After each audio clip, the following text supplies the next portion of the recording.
faut essayer de pas comparer. Et on avait une copine en cours qui a eu un gros coup de blues avant Noël. Et on lui disait, mais essaye de pas comparer, mais de vivre les choses que tu pourrais peut-être pas vivre là-bas et de les vivre pleinement. C'est-à-dire que t'as plein d'activités en plus qui sont... le Québec, ça arrête pas de vivre parce qu'il neige. C'est pas comme la France. Et on a été faire de la bouée sur de la neige en faisant des descentes, des choses comme ça. Essaye d'apprécier les petites choses que ici le pays peut te donner, que t'avais pas là-bas, sans essayer de comparer. C'est ça. Ouais, et souvenir pourquoi on est venu aussi, quoi. Ouais, c'est ça. Et on sait que ça va pas être facile, qu'il y a une différence.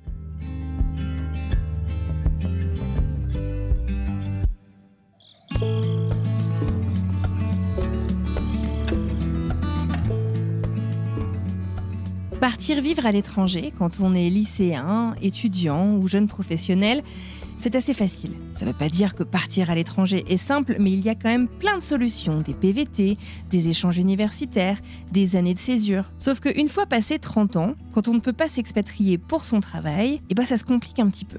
Sarah Leroy, c'est la French expat de cette semaine. Depuis sa plus tendre enfance, elle rêve du Canada. Alors qu'elle n'y a jamais mis les pieds, elle rêve de ce pays, de ses contrées, de sa culture, tout lui plaît. En 2016, elle parvient à concrétiser son rêve à l'âge de 36 ans et va découvrir les magnifiques paysages du Québec. C'est la naissance d'une passion, voire même d'une addiction. Quelques années plus tard, dans son boulot, ça va pas top. Elle va vous raconter exactement pourquoi et comment elle a décidé de quitter cet emploi et surtout comment elle a découvert une organisation, le Pôle emploi international. Finalement, Sarah, aujourd'hui, elle a 44 ans. Ça fait 3 mois qu'elle vit dans la banlieue sud de Québec. Elle a repris ses études et elle s'est expatriée solo. Aujourd'hui, je vous propose donc de découvrir le parcours de Sarah, un parcours sacrément inspirant qui va vous donner envie d'abattre des montagnes quand vous allez découvrir sa détermination et sa bonne humeur. Je suis Anne-Fleur Andrely, vous écoutez French Expat, un podcast de la rédaction de French Morning. Si vous souhaitez soutenir notre travail et notre indépendance journalistique, n'hésitez pas à vous abonner sur frenchmorning.com. Allez, c'est parti, direction Québec.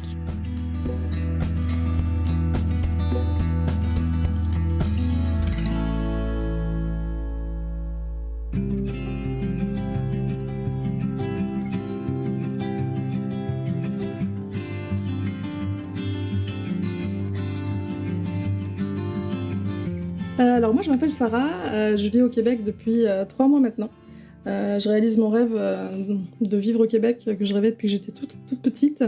Et voilà, je suis partie il y a 3 mois pour faire un truc que j'aurais absolument pas imaginé il y a 1 an, c'est-à-dire reprendre des études à l'âge de 44 ans. Et pour l'instant, je m'éclate.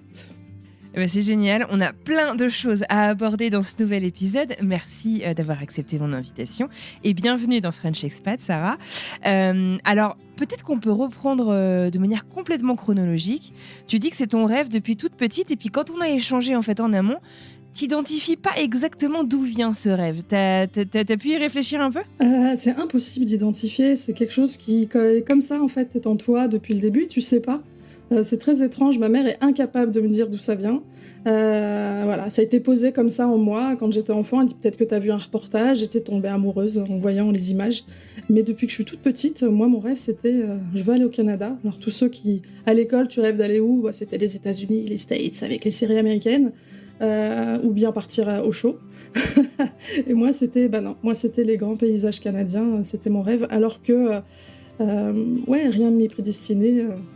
Au départ, quoi. Personne m'en parlait à la maison, donc voilà. Qu'est-ce qui t'a fasciné finalement toutes ces années ? On va revenir après à ton premier voyage, mais avant ce premier voyage, alors tu dis, tu sais pas exactement d'où ça vient, tu sais pas vraiment la source. C'était quoi ? Moi j'entends souvent des gens qui passent à mon micro, qui me parlent de le Canada, la neige, les grands espaces. C'est quoi toi tu rêvais de voir quoi finalement en fait au Canada ? Et c'était pas le Québec spécifiquement, c'était le Canada en général, c'est ça ? Ouais, c'est ça, c'était le Canada en général. Alors bien sûr, il y a les grands espaces, les fameux fonds d'écran Windows qu'on peut voir, qui au final sont les paysages de l'Alberta, avec les lacs bleu émeraude. Donc il y a quand même ça. Mais je sais pas, j'étais attirée aussi par une culture, intriguée en fait par ce mélange franco-américain. Tu sais, où tu dis, ils ont une part de français en eux, mais ils sont aussi très américains. Et j'étais très curieuse de ça. Et en fait, je suivais déjà, par exemple, les informations avant de partir en voyage, de ce qui se passait dans ce pays-là. Ah ouais, c'est dingue. Ouais. Et puis même la culture autochtone aussi m'intéresse, de savoir ce qu'ils ont vécu. Ils ont vécu des choses très difficiles aussi dans leur histoire. Ouais, c'est ça. Donc il y a vraiment Ouais, c'était vraiment une culture qui m'attirait particulièrement aussi. D'accord. Et est-ce que tu partageais cette passion avec quelqu'un, des amis, dans la famille, ou pas particulièrement? Eh bien non. Non, non, c'était vraiment j'étais en solo dessus, et après une fois que j'ai fait mon premier voyage, là, je les ai tous saoulés. Mais mais non, non, j'ai partagé ça avec personne, mais tout le monde voyait que j'aimais et tant mieux, quoi. C'est ma passion.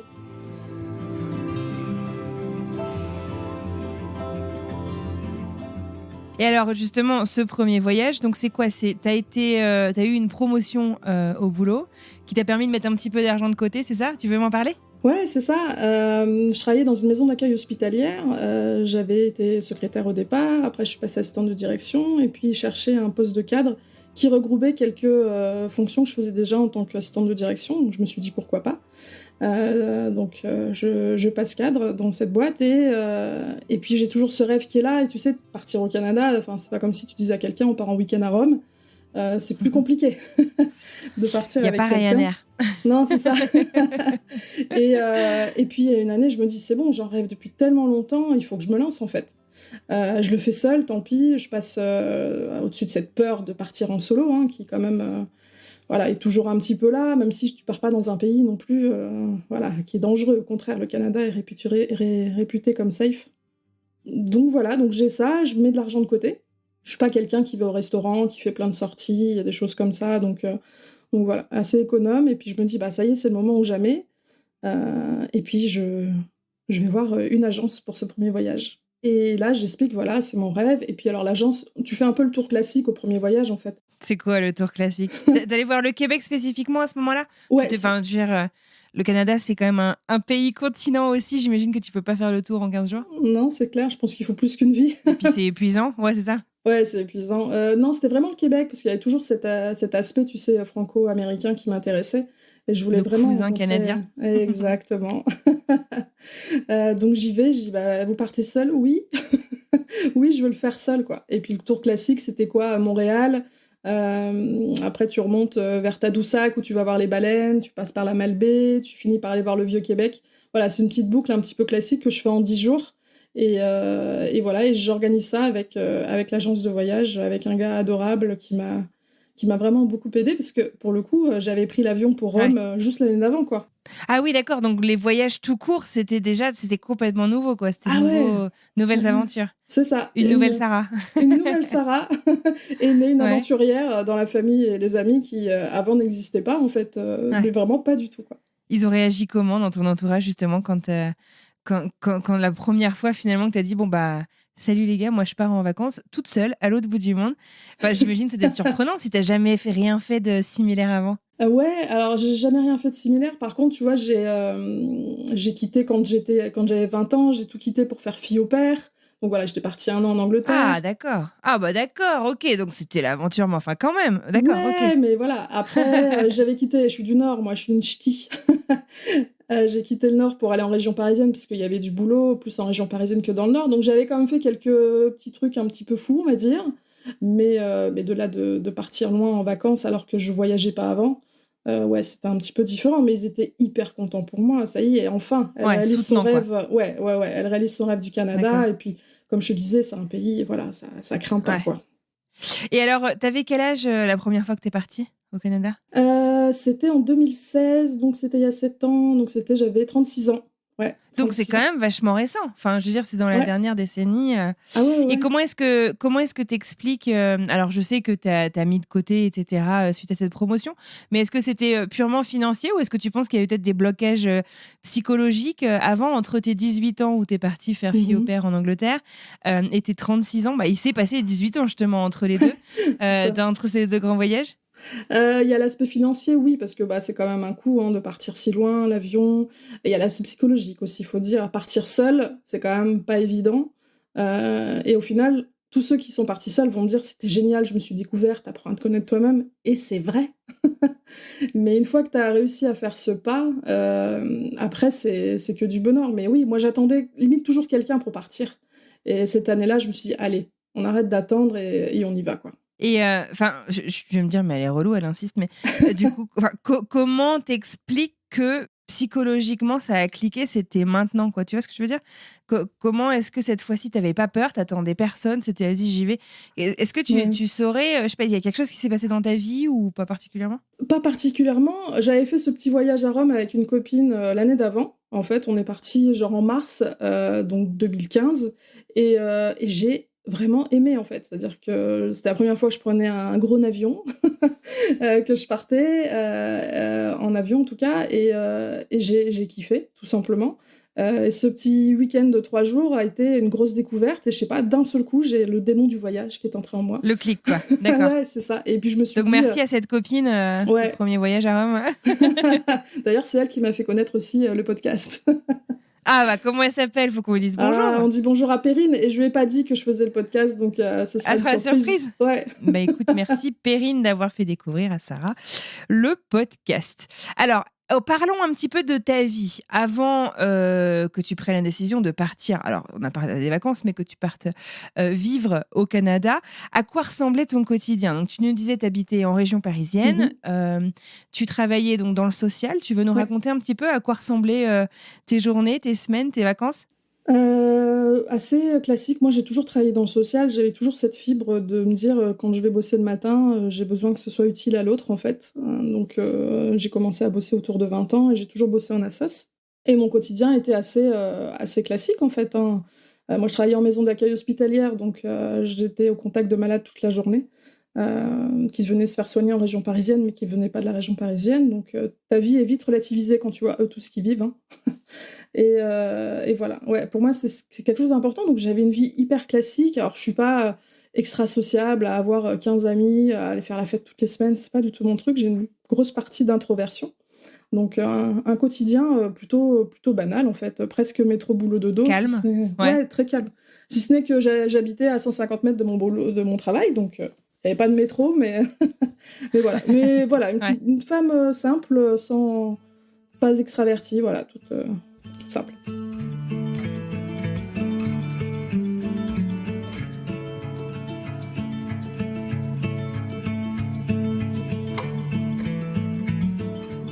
Donc, après ce premier voyage, déclic, est-ce que tu veux me parler de ce premier voyage? Pendant ce premier voyage, donc tu décides de partir, tu décides de te mettre en mouvement, tu décides de partir découvrir ce territoire qui te fait tant rêver depuis 20 ans, même plus. Est-ce que tu te souviens, je sais pas, de tes sensations en sortant de l'avion, des premières choses que tu as vues, de ce que tu as ressenti? Est-ce que tu peux nous faire vivre un petit peu ces découvertes? C'était fou. Déjà, c'est de prendre un vol long courrier. Rien que ça. Pour aller à Rome, il te faut 1 heure. Bon, tu prends un petit avion, et c'était fou, ne serait-ce que l'aéroport, ce stress à l'aéroport. Alors, j'ai ma meilleure amie qui m'accompagne. Elle me dit, je peux pas te laisser partir, vivre ton rêve sans t'accompagner, tu vois. Donc, elle va jusqu'au maximum où elle peut aller. On se fait un gros câlin avant de partir, et puis là, pour moi, tout est nouveau, hein. Tu sais, la douane, comment tu dois passer, les portes. Enfin, voilà. Moi, c'est un monde du voyage que je connaissais absolument pas. Donc, j'ai les yeux un peu écarquillés, je prends mon temps. et après, j'arrive à la porte d'embarquement. Et juste de voir le Air Canada, tu sais, sur l'avion avec la petite feuille d'érable, je suis là, mais ça devient vrai, en fait. Grosse émotion? T'es émue à ce moment-là? Ouais, je suis très, très émue pendant tout le truc. Mais il y a un petit peu après, ça va vraiment se déclencher. Donc, je prends l'avion, je suis à fond. T'arrives à Montréal, donc là, continent, tu connais absolument pas... Même si t'aimes ce pays, au final, c'est une culture et des gens qui fonctionnent pas comme toi, donc ça fait un peu flipper en même temps que ça passionne, tu sais. Et donc j'arrive, je prends le bus, j'arrive jusqu'à mon hôtel, je m'en sors, et puis je me dis, bon, faut pas dormir, hein, le fameux décalage horaire, et je vais marcher dans Montréal. Puis là, j'ai les yeux d'une enfant, en fait. C'est-à-dire que j'arrive, c'est des grands buildings. Étonnamment, et je vois pas trop de monde dans la rue. Je me dis, qu'est-ce qui se passe? Ils sont tous partis parce que moi je suis arrivée. Mais c'était l'heure de la fin des bureaux, ils finissent beaucoup plus tôt que nous. Et voilà, moi je suis comme une enfant, en fait. Je passe 2 jours à Montréal, et après ces 2 jours, je dois aller chercher ma voiture de location dans le centre-ville. Donc là, tu dis, bon, maintenant il faut conduire au Canada, autre épreuve, traverser tout le centre-ville. Et j'y arrive. Et là, j'arrive sur l'autoroute qui m'amène à ma prochaine destination, et là, je m'effondre. En fait. Comment ça? Qu'est-ce qui s'est passé? Ouais, je me mets à pleurer dans la voiture, mais comme un bébé. Parce que... Tu peux plus t'arrêter, quoi. Ouais, là, d'un coup, en fait, je réalise que je suis dans une voiture, je fais un road trip, je suis au Canada, je suis en train de réaliser mon rêve d'enfant, en fait, vraiment. Ouais. Et là, l'émotion... C'est dingue comme émotion, ouais. L'émotion est folle, et puis alors t'as pas des arrêts comme chez nous, hein, t'as pas une station essence tous les 30 km, donc je finis par arriver à sortir, je m'arrête, et puis là je pleure, quoi. Je pleure pendant 5-10 minutes, j'évacue tout. Et ça fait du bien en même temps, j'imagine. Ouais, ça fait un bien fou, et ça y est, quoi, c'est parti, et je me suis éclatée après ça. Hein. Et t'as rencontré du monde, ou justement dans ton objectif c'était aussi peut-être de passer du temps avec toi, parce que finalement on le fait peut-être pas tant que ça? Étonnamment, quand on voyage seul, on te l'a peut-être déjà dit, mais on n'est pas si seul que ça, parce qu'on est plus ouvert à la rencontre, au final. Ouais, c'est vrai, on me dit souvent ça, ouais. Quand on est deux, on reste à deux, on parle à deux, et on fait pas attention à ce qui se passe autour. Quand on est tout seul, on est plus ouvert. En plus, moi, j'étais comme une gamine, donc j'avais le sourire aux lèvres toute la journée. Donc voilà, quand les gens se demandent, parce que y a pas beaucoup de voyageurs qui partent tout seuls. Donc les gens sont interpellés, et je fais cette année-là des bed and breakfast, donc ça te permet de rencontrer du monde, de déjeuner avec des gens que t'aurais jamais rencontrés, et les gens sont à chaque fois surpris. Mais tu voyages seul, ça va? Oui, tout va bien, je m'éclate. Et de cette première année, d'ailleurs, j'ai gardé contact avec un couple qui j'avais rencontré dans un bed and breakfast, et on avait discuté, on était tous restés à table jusqu'à 11h, 11h30 du matin, tellement on était tous en phase, on discutait, c'était vraiment génial. Et j'ai toujours contact avec Julie depuis ce jour-là, quoi. C'est génial. Trop cool, d'accord. Donc alors, ce premier voyage se passe, a priori, j'imagine que tu reviens avec des étoiles dans les yeux. C'est ça. Et en repartant, tu te dis, c'est sûr que je vais revenir? Oui, voilà, je suis rentrée, j'ai saoulé tout le monde. À partager, à raconter. C'est ça, je pouvais en parler toute la journée, quoi. C'était tellement merveilleux. Tu réalises un rêve, en fait. Je pense que voilà. Et je pouvais en parler toute la journée. J'ai fait ça, j'ai vu ça et ceci, et je me dis, c'est bon, il faut que je reparte, en fait. Je viens de rentrer, mais on va remettre de l'argent de côté, et l'année prochaine, je repars. Ouais. Donc... c'est une nouvelle presque addiction, là. Exactement. Toutes les vacances vont être dédiées au Canada. Ouais. En plus, je pars hors saison, vu que j'ai pas d'enfants, tout ça, donc c'est parfait. Tu peux en profiter. Je peux en profiter vraiment, et c'est plus dur de voir tout le monde partir en juillet-août. Toi, tu pars en septembre. Tu te dis, vivement les miennes. Mais à peine rentrée, en fait, je recommence à économiser pour le départ suivant. Obligée, je cherche sur les cartes, alors je vais où cette fois-là? Donc la deuxième année, je retourne au Québec, je fais un autre tour, je fais la Gaspésie cette fois-ci, pareil, des paysages de fou. Au bord de la mer. Ouais, c'est ça. Tu longes le fleuve et t'arrives à la mer, enfin, extraordinaire. Et puis l'année d'après, je repars, hein, parce que... Pourquoi pas, après tout? Donc 2016, 2017, 2018. 2018, tu pars où? Je fais les provinces maritimes. Donc le Nouveau-Brunswick. Ouais. D'accord. Ouais. Donc on reste toujours encore sur l'est du Canada. On reste sur l'est, ouais. Nouveau-Brunswick, Nouvelle-Écosse et l'île du Prince-Édouard. Qui sont pas très loin les unes des autres, donc assez pratiques. C'est ce qu'on survole en avion, en fait, quand on arrive aux US et au Canada, quoi. Ouais. Et après, en 2019, je me dis, on va partir un petit peu à l'ouest. On va changer, et là, je pars en Colombie-Britannique. Waouh, ça doit être magnifique. J'y suis jamais allée, mais ça fait rêver. C'est extraordinaire, la Colombie-Britannique. Tu t'arrêtes sur le côté avec ta voiture pour faire une pause, et t'as le fond d'écran Windows devant toi. Le fameux. Le fameux. Et ouais, c'est juste magique. Alors, c'est aussi différent. C'est quoi? C'est les montagnes, les lacs, les forêts? Déjà, t'atterris à Vancouver, et t'as les trois. C'est-à-dire que tu te mets au milieu de la ville, t'as la mer à côté, enfin l'océan. Tu vois la montagne, et t'es en pleine ville à l'américaine avec les buildings, quoi. Tu te dis, le mélange est improbable. Trop bien. Ouais, et puis là, après, c'est le départ du road trip, et puis là, c'est des paysages de fou. Hein.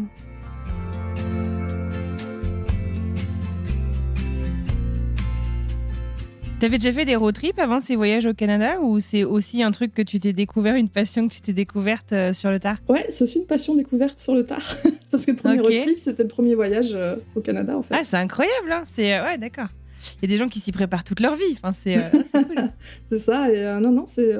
ça a été... mais ça a été une révélation même pour moi, en fait, même dans ma personnalité, au final. D'avoir vécu ça m'a libérée de plein de choses. Étant assez introvertie, je le suis toujours, hein, de toute façon, on l'est toujours, mais c'est vrai que ce qui est un peu paradoxal, tu vois, les road trips, les grands voyages, comme ça, à l'aventure, toute seule, et à la fois, je peux rester 3 semaines à la maison sans voir personne, ça me dérange pas, mais j'ai besoin aussi de partir, et je rencontre des gens hyper facilement en voyage. Ouais. Donc, c'est génial. C'est incroyable. Et puis, alors, du coup, avec ma super copine Perrine, Une fois qu'on se lançait tous les ans, nous, on se faisait un petit voyage ensemble en Europe aussi, un petit road trip à 2, une semaine Ah ouais, donc tu au t'es printemps. découvert une nouvelle vie, quoi, finalement. C'est ça. Maintenant, mes amis, ma famille m'appellent pour savoir, ouais, alors je vais prendre l'avion pour telle destination, qu'est-ce que tu penses qui serait bien? Parce que, Génial. ouais, c'est moi qui conseille, j'ai déjà des Le amis. truc improbable. Ouais, c'est fou. Il y avait une amie qui devait partir, je crois que c'était en Écosse, et j'avais fait, quand je pars avec ma copine, je fais des petits roadbooks même, une psychopathe maintenant. Génial. Je fais un petit roadbook avec tout ce qu'on peut voir sur la route, et elle me dit, est-ce que tu pourrais lui filer ton petit roadbook? Je dis, bah oui, moi, avec plaisir. Donc voilà, maintenant je deviens conseillère en voyage. Ouais, pour le coup, on s'y attendait pas. Ouais. Bon, alors, génial. Donc, du coup, tu es enfant, tu rêves du Canada. À l'âge de 36 ans, génial, tu peux passer à l'action. Tu fais ton premier voyage au Canada. S'enchaîne donc la découverte d'un mode de découverte, finalement, d'un mode de voyage, le road trip. Et puis, donc, cette passion à laquelle tu t'adonnes tous les ans pour le Canada. On est là en 2018. À quel moment est-ce que tu as le déclic, puisque là, tu nous parles du Canada, là où tu vis depuis 3 mois. À quel moment est-ce que tu dis, OK, c'est bien sympa tout ça, mais moi, j'aimerais bien aller vivre là-bas. Comment ça se passe? Comment est-ce que ça arrive, tout ça?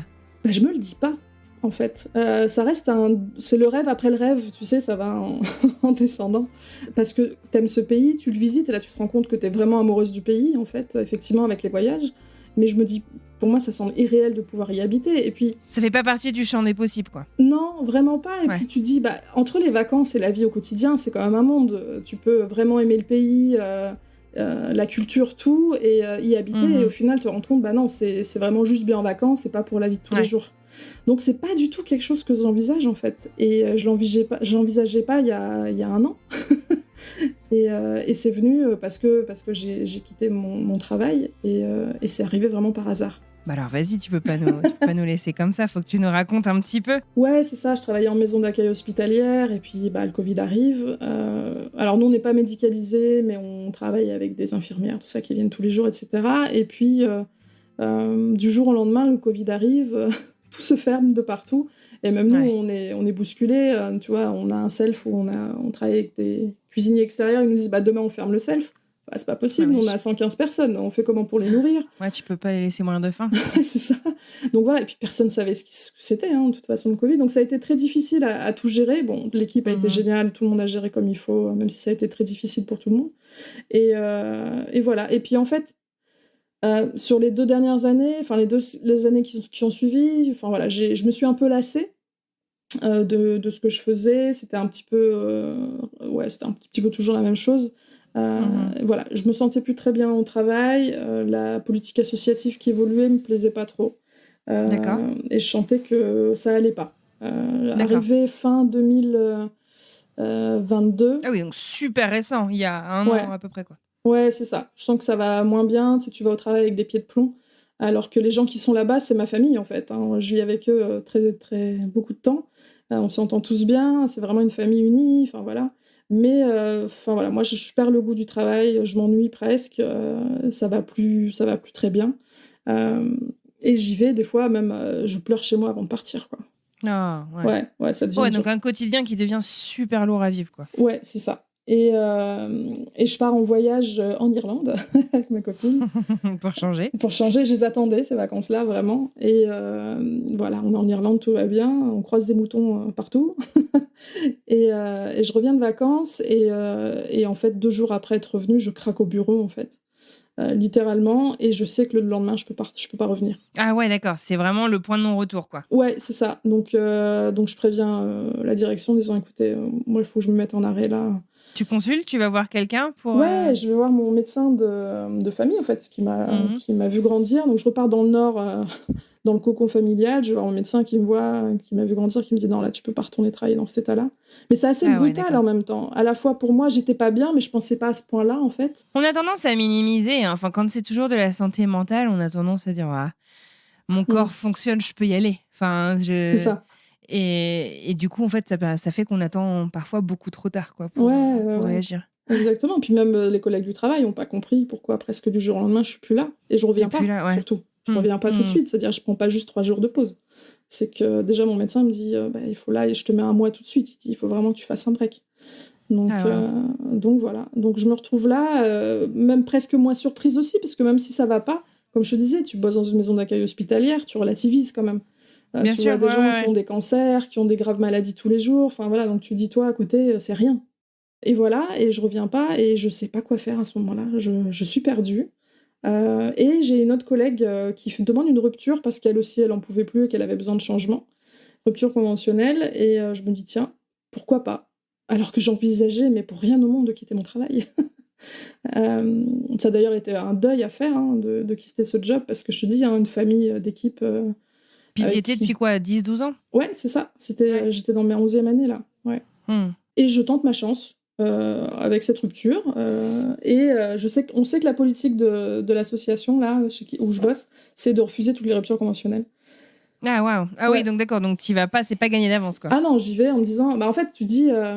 j'y vais en présentant mon courrier, en disant, écoutez, on a toujours bien travaillé ensemble, je pars en conflit avec personne.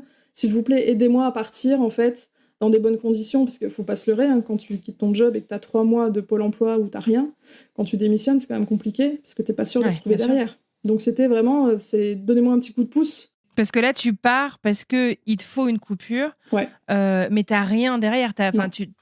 Puis, comme tu le dis, quoi, t'es en burn-out, t'es en bore-out. Je suis un mélange des deux. Je m'ennuie, mais je pense que je suis en burn-out aussi. Je pense que c'est un bon mélange. Ouais, donc t'as même pas le temps finalement en fait d'envisager l'après. D'abord, c'est agissons sur le présent, et puis ensuite cette pause forcée, mais du coup qu'on espère salutaire, te permettra de construire la suite, quoi. C'est ça ? Exactement ça. Ouais. Ok. Et gros miracle, c'est accepté. Comment tu l'expliques? C'est fou, ça. Alors, ma directrice à l'époque était partie. Elle avait anticipé, partie plus tôt de sa retraite, parce que pour elle aussi, ça allait pas. Donc, elle était partie un petit peu plus tôt en retraite, 1 an avant. Et on avait un directeur de transition qui était là. Et il a appuyé ma demande, en fait. Et puis bon, comme au niveau associatif, tu sais, les fonds, c'est pas évident aussi, niveau financier, tout ça. Je pense que ça leur faisait un salaire en moins. D'ailleurs, ils m'ont toujours pas remplacé. Et que ça arrangeait aussi les finances de la boîte. Bon, tant mieux. Donc, du coup, tu pars avec cette rupture conventionnelle. Pour ceux qui savent pas vraiment en fait, de quoi on parle et à quoi ça fait référence, en fait, donc ça te permet de pas avoir cette période sans aucun salaire, sans aucun financement, quoi, c'est ça ? Ouais, c'est ça. En fait, c'est en gros, ça va. Ton employeur et toi, vous êtes OK pour vous séparer l'un et l'autre. Ça arrange tout le monde, en gros. Moi, je démissionne pas. Eux, ils me virent pas. et ça te permet de partir avec une petite somme d'argent, parce qu'il y a un calcul qui est fait par rapport au nombre d'années où tu es resté, les mois précédents, combien tu as touché. Et t'as pas ces 3 mois d'attente de carence. Ouais, de carence, c'est ça. Ouais, d'accord. Ok, donc tout va bien dans le meilleur des mondes. Tu peux te concentrer sur toi, te remettre sur pied. Tu passes du coup cette convalescence, tu restes chez tes parents, dans ta famille dans le Nord, ou tu reviens à Paris ? Je suis revenue assez vite à Paris, en fait. J'avais besoin de me retrouver aussi chez moi dans mon cocon. Et je suis rentrée. Je suis quand même revenue la dernière semaine au travail. Parce que je voulais pas partir sans dire au revoir. Et puis, du jour au lendemain. Ouais, c'est ça. J'ai mis plusieurs mois quand même à pouvoir repasser devant mon travail, parce que j'habitais à 200 mètres. Ouais. D'accord. Ah oui, c'est vrai. Ouais, je contournais. Je prenais des rues adjacentes pour pas pouvoir passer devant, parce que pendant plusieurs mois, ça me prenait aux tripes. Et voilà, j'ai pu avancer pendant 2 mois. J'ai réussi à avancer quand même. Et puis je me dis, je peux pas partir comme ça. Comme je te disais, c'était vraiment une famille, des gens qui comptaient. Et je suis revenue la dernière semaine pour faire une transmission de mon travail. Tout ça. Donc ça a permis aussi de fermer la porte. D'accord. Voilà. Parce que c'était vraiment un deuil de quitter ce travail, mais ça a permis de faire ce deuil.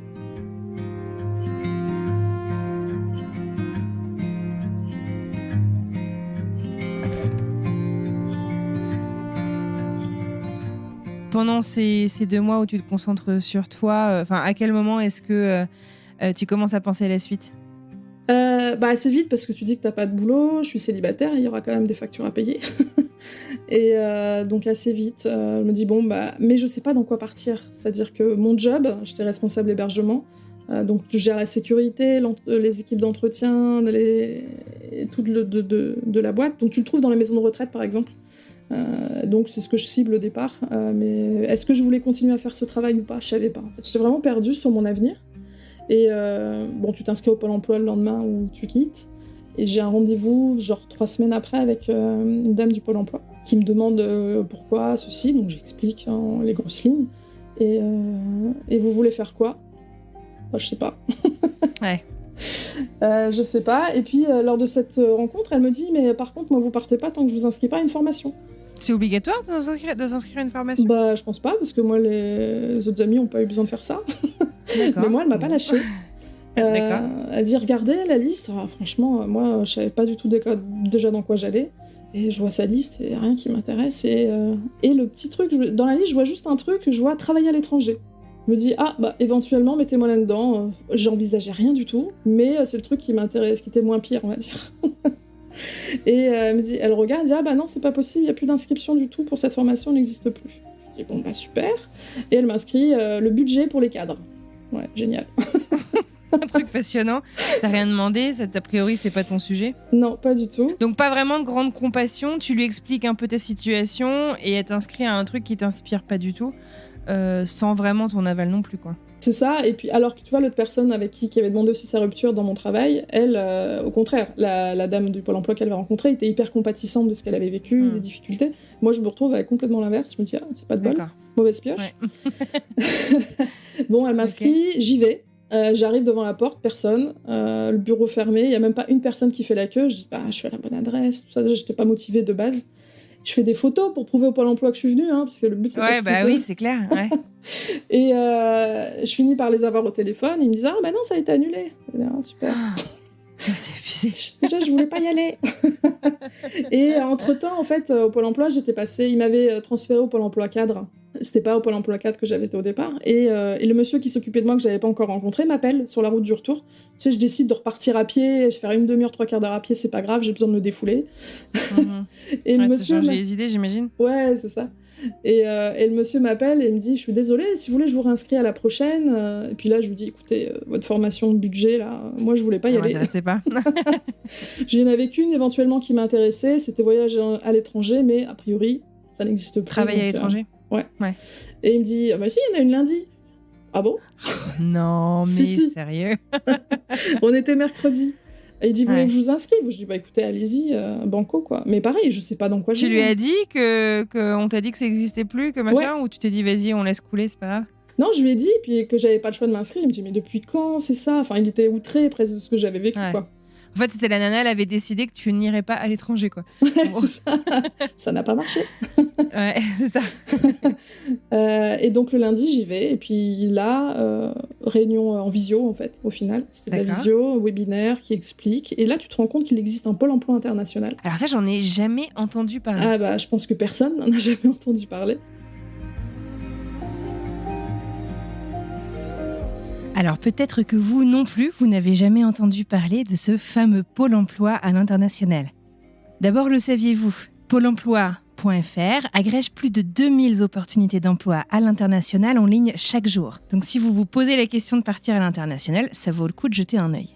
Ensuite, il y a un service qui s'appelle Active International qui vous permet de bénéficier d'un accompagnement personnalisé afin de réaliser à court ou moyen terme un projet de mobilité internationale à l'étranger. Sarah l'explique ici, quand on part en Europe, il y a un petit peu plus d'aides, dont des aides financières pour partir à l'international, mais un conseiller peut vous accompagner pour vous aider à vous projeter dans votre projet, pour vous aider à préciser ce projet, définir les contours de votre future mobilité, et enfin pour passer à l'action et donc mettre en œuvre votre projet. Si c'est un truc qui vous intéresse, je vous encourage vivement à aller faire un tour sur leur site pôle-emploi.fr/international. Allez, je laisse Sarah finir ses explications.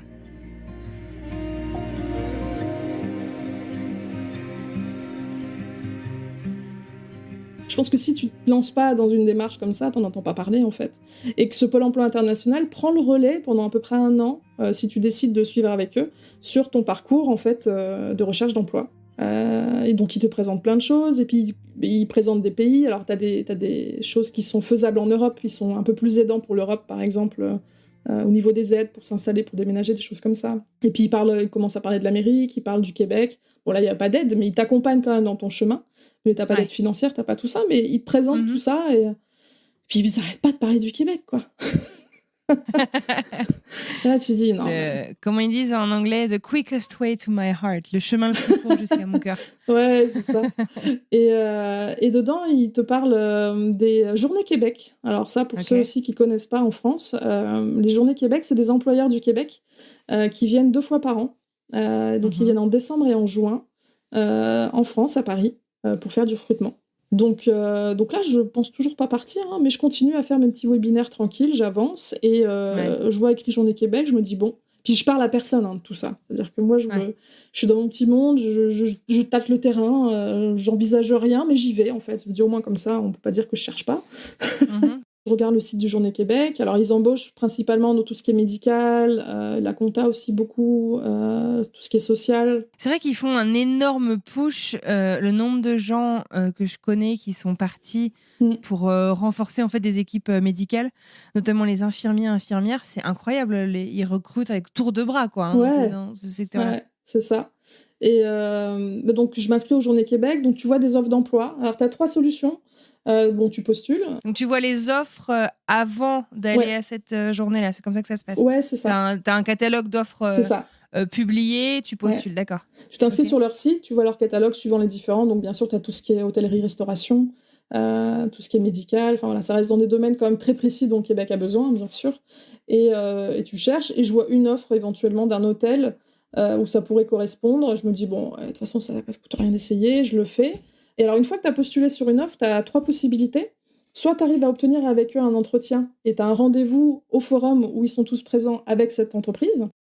Donc, premier entretien. Soit tu n'as pas d'entretien et tu reçois quand même une invitation à venir sur les 3 jours, à telle heure, où tu peux venir et la rigueur... Donc, tu peux quand même rencontrer des potentiels recruteurs. Exactement. Et la 3e solution, t'es pas retenu du tout et t'es pas invité du tout au forum. Ouais, d'accord. Donc, c'est pas vraiment une solution. Non, mais voilà, t'as ces 3, t'attends d'être dans une des 3 catégories, quoi. Moi, je suis pas retenue pour... alors, je postule sur un hôtel de luxe... parce que ça reprenait un peu des tâches que je faisais. Alors, le luxe, c'est pas mon truc, venant du social. Mais je me dis, pourquoi pas. Et je suis pas retenue, mais je suis invitée au forum. D'accord, ok. Donc, je me dis, bon, je vais y aller. Donc, super. Ouais, c'est déjà un bon pied dedans. J'y vais, et puis je me dis, je vais aller voir l'hôtel qui m'a pas retenue. J'y vais, je me présente. Ce jour-là, j'ai une extinction de voix. C'est une horreur. Je parle comme je peux, mais j'y arrive pas. C'était un enfer. Et ils finissent quand même par me donner un entretien en visio avec l'équipe du Québec. Je suis toute contente. Et après, tout le reste autour, ça me correspond pas au niveau de travail, quoi. Mais je tombe sur un stand de Québec Métiers d'Avenir qui présente les formations faisables au Québec. C'est aussi une porte d'entrée, en fait. Alors, c'est quoi Québec Métiers d'Avenir ? Alors, il en existe plusieurs. En fait, c'est un organisme qui fait le lien entre toi et les écoles, tout simplement, et qui te donne un coup de main et qui te donne comment il faut faire tes demandes, l'ordre des choses, tout ça. Et qui est spécifiquement pour les étrangers, du coup, qui veulent venir faire leurs études là-bas. Et en fait, c'est quoi le but d'aller faire tes études là-bas ? C'est parce que pour avoir un titre de travail, c'est soit tu rentres dans une industrie où ils recrutent à fond, c'est ça. Soit tu reprends tes études et tu as des titres de séjour qui correspondent, ça que tu veux dire ? Ouais, c'est exactement ça. Alors, il n'y a pas que Québec Métiers d'Avenir, il y en a d'autres, mais je ne connais pas les autres. D'accord, c'est pas un organisme gouvernemental, c'est un truc privé. Ok. Ouais, c'est ça. Il y a Accès Études Québec aussi qui fait ça. C'est les 2 les plus connus, on va dire. Mais sur mon salon, c'était Québec Métiers d'Avenir qui était présent. Et là, il me dit, voilà, il y a telle et telle formation. Je dis, ok, mais franchement, je ne pensais pas du tout. Et c'est là que je fais après mon petit entretien en visio avec l'hôtel, où je sens que ça ne va pas coller de toute façon, pas la même façon de fonctionner. Et je commence à regarder cette histoire d'études, je me dis, tiens, pourquoi pas. Et ouais, c'est une porte d'entrée au Québec, en fait. Si tu t'as pas un job qui est très recherché, t'as pas beaucoup de solutions pour rentrer au Québec. L'immigration est choisie, donc tu n'y arrives pas en claquant des doigts. Donc c'est une des 2 solutions. C'est soit tu as ton permis de travail fermé, qui a quand même quelques inconvénients quand même, parce que si ça se passe pas bien avec ton employeur... C'est soit tu rentres, soit c'est que ça complique les choses. Ça complique beaucoup de choses. Et au final, les études, ça te permet... Tu fais des études, mais tu peux avoir un permis post-diplôme après ça. Et plus tard, tu peux prétendre à la résidence permanente. D'accord. Donc, et bien sûr, il faut un nombre d'heures spécifique d'études. Il te faut 1800 heures minimum pour pouvoir prétendre. 1800 heures, j'ai du mal à réaliser ce que ça représente. Ça représente quoi ? C'est en mois ou en années ? 1 an et demi à peu près. 1 an et demi. À peu près. Okay. En fait, soit tu fais des études qui font moins de 1800 heures, mais ils te donnent un permis post-diplôme équivalent. Donc, si tu fais des études d'1 an, tu as un permis post-diplôme d'1 an. Ah, voilà. Ok, d'accord. Mais moi, je voulais plus parce que si tu fais 1008, tu as le droit à un permis post-diplôme de 3 ans. D'accord, ok. Et dans ces 3 ans, au bout de 2 ans à plein temps, tu as le droit de demander une résidence permanente. Donc, ça t'ouvre des portes. Okay. T'as été conseillé là-dessus ou c'est toutes tes recherches qui t'ont permis de savoir Non, là, j'ai cherché, j'ai passé des heures à chercher...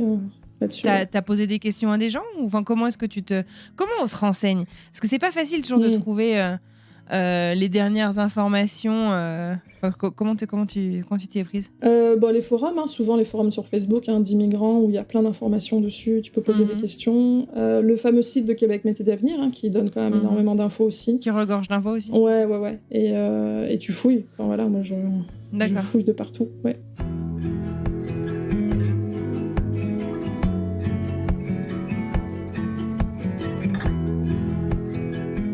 Donc du coup, on t'explique tout ça par rapport aux études. Donc toi, tu pars en te disant, je vais faire 1800 heures parce que ça va me permettre... voilà. Donc toi qui n'imaginais même pas 2 mois avant partir vivre au Canada, tu as quand même un plan assez précis. Mais est-ce que tu sais ce que tu vas étudier? Et j'imagine qu'il y a quand même une réalité financière aussi, parce que quand tu fais tes études, t'es pas payé. Comment tu construis ce projet là-dessus? Là, je commence à en parler déjà à mon entourage, en disant, bon, j'ai essayé auprès d'un employeur, faut que vous sachiez que je suis en train de faire des démarches. Je sais pas jusqu'où ça va aller. Et là, je commence à en parler et dis, j'ai une autre solution, c'est éventuellement des études. Et j'ai tout le monde qui est très soutenant autour de moi, quoi qu'il arrive. Génial. Ils savent que c'est un rêve. Donc, même ma mère qui dit, je savais qu'un jour tu partirais. Ah ouais, à ce point-là, d'accord. Génial. Ouais. Et les amis, quand je leur dis, c'est ouais, ok, d'accord. Pareil, pas de surprise, quoi. Et donc, je commence à rechercher tout ça. Je vais sur le site de PVTiste aussi, parce qu'il y a des infos. Je trouve un petit bon, parce que pour Québec Métiers d'Avenir, tu dois payer une petite somme pour ouvrir ton dossier, en gros. Et là, je trouve un petit bon qui me permet de l'avoir gratuit. Donc, je prends le petit bon. Trop bien. Bah ouais. C'est un signe. C'est un signe. Si vous voulez le faire, allez sur PVTiste d'abord. Et je m'inscris, et puis là, commence les démarches. Alors, t'inscrire auprès d'eux, ça veut pas dire que tu vas y arriver, hein. Ils vont juste être là pour t'aider, donner les démarches dans l'ordre des choses à faire, tout ça. Donc c'est ce que je fais. Je m'inscris, j'ai un premier rendez-vous avec la dame qui va s'occuper de moi, avec Cathy, qui m'explique.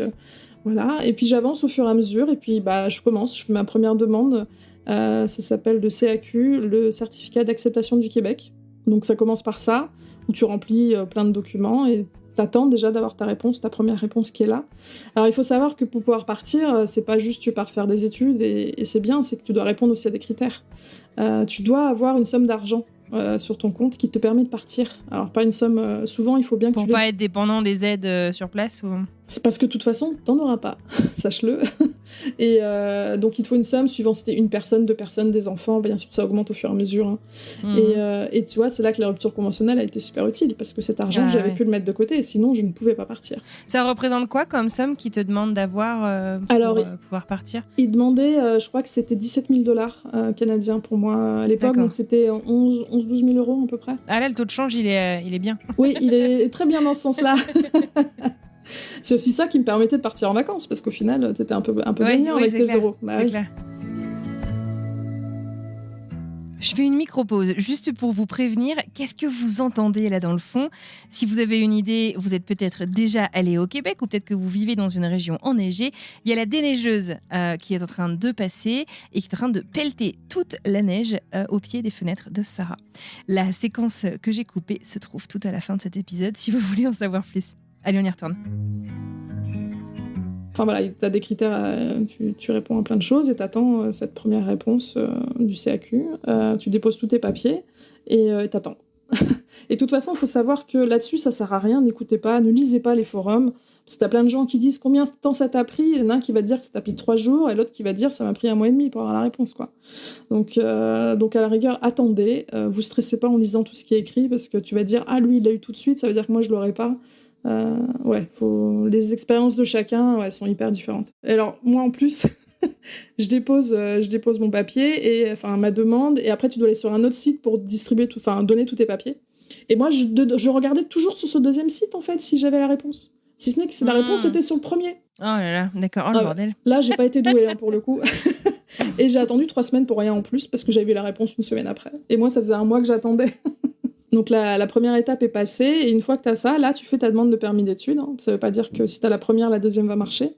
Et là tu refais une demande, et là c'est le Graal. Une fois que tu as le permis d'études, tu as ce qu'on appelle une lettre d'introduction. Donc quand tu reçois ta réponse, alors tu reçois un petit mail de l'IRCC, donc c'est le gouvernement canadien, te dit « Vous avez une nouvelle information sur votre compte ?» Et là tu dis « Waouh, ça fait plus d'1 mois que j'attends, est-ce que c'est ça ?» Surtout qu'en plus, au moment où je fais ma demande, je pense que 48 heures après, au niveau fédéral, ils sont tous mis en grève. Sympa, d'accord. Ouais, et là tu dis, mais non, mais les Canadiens ils font pas grève, pourquoi est-ce qu'ils font grève quand moi je dépose ma demande? J'étais en PLS. Et je reçois, à peu près un mois après, un petit courrier qui me dit votre statut, vous avez une information nouvelle sur votre compte, machin. Donc c'était le soir. Et je vais sur mon compte, et là tu vois une lettre, tu commences à lire, et là tu te rends compte que c'est le fameux Graal que tous ceux qui attendent pour faire un permis d'études, c'est la lettre d'introduction qui te dit « Ok, t'as le droit de venir, ça y est, c'est bon, tout est validé ». Et donc là, je m'effondre dans mon canapé, bien sûr. Ah. Mais t'as fait ces demandes pour avoir ton permis d'études, etc. Mais t'as choisi quoi comme études ? Ah oui, alors j'ai choisi ce qui pouvait me faire 1800 heures. J'ai pris secrétariat. Donc, secrétariat, moi, j'en fais 1400 à peu près. Et je vais faire une spécialisation après. Tu as le choix entre le juridique ou le médical. Je vais prendre le médical parce que je vais rester un peu dans le domaine dans lequel j'étais avant. Sans les responsabilités que j'avais avant, ce sera peut-être un petit peu plus facile psychologiquement. Donc, j'ai choisi ça. C'est pas évident de trouver des formations à 1800 heures pour arriver à ce permis post-diplôme de 3 ans. Ah ouais ? Ouais, toutes ne le font pas. Au début, honnêtement, tu veux savoir ce que j'avais choisi ? Au début, je voulais faire du tourisme. D'accord. Vu que j'étais devenue une grande amoureuse du Canada, du road trip et du voyage. Mais la formation était, c'était 1200, 1300 heures, je sais plus, mais ça me donnait pas du tout la possibilité d'arriver au 1008 en fait. Donc te voilà prête pour, prête, presque prête, pour ce nouveau projet. Mais alors. Avant qu'on avance dans ce projet, en parallèle, tu es quand même toujours inscrite au Pôle emploi. Ouais. Est-ce que tu as transféré du coup ton dossier au Pôle emploi international ? Ouais, une fois que j'ai été au forum Journée Québec, que j'ai commencé à me renseigner auprès de Québec Métiers d'avenir, tout ça, là j'ai recontacté le Pôle emploi international en disant je veux que ce soit vous qui me suiviez dans l'avancée. Je suis tombée sur un gars... Donc tu peux faire ça. Okay. Ouais, tu peux faire ça, ils vont me suivre pendant 1 an. Alors ils sont pas beaucoup, c'est pas un gros service, il y en a dans chaque région, mais ils sont pas énormément dessus. Je tombe sur un agent, franchement il était super aidant, encourageant pendant toute ma démarche. Génial. Ouais, c'était vraiment appréciable après ce que j'avais vécu avant. Ouais, c'est ça. Il était limite aussi content que moi quand j'avais mes réponses de permis, il aurait presque sorti le champagne, quoi. C'était sérieux. C'est génial. Super, Donc quelqu'un qui vit vraiment les étapes avec toi et trop bien. C'est génial. Et du coup, ça consiste en quoi ce suivi ? Donc il suit tes différentes étapes. Ouais. Cool. En fait, comme un agent classique, si ce n'est que toi, tu es sur une version internationale. Donc, il va te dire qu'il y a peut-être des organismes où ils envoient une lettre d'information qui va te dire, sur le Québec, tu peux peut-être aller à tel forum ou à telle chose. Enfin, voilà, il va vraiment cibler les choses par rapport à ta recherche d'emploi. Et il continue de t'aider financièrement, ce Pôle emploi international, même si tu cherches à partir hors Europe ? Non, comme tu es toujours en recherche d'emploi, il n'y a pas de souci dans ta démarche. Tu es toujours pris en charge avec tes aides qui te sont été accordées au départ, ouais. Heureusement, d'ailleurs. Donc du coup, alors, tu as ces permis. C'est quoi la suite ? La suite, c'est tout quitter. Donc déjà, je l'annoncer à tout le monde, ça y est, c'est sûr, je pars. C'est-à-dire que ça restait, je pense, un peu abstrait pour tout le monde, mais quand je leur ai dit que c'était bon, ça n'a pas non plus été une surprise.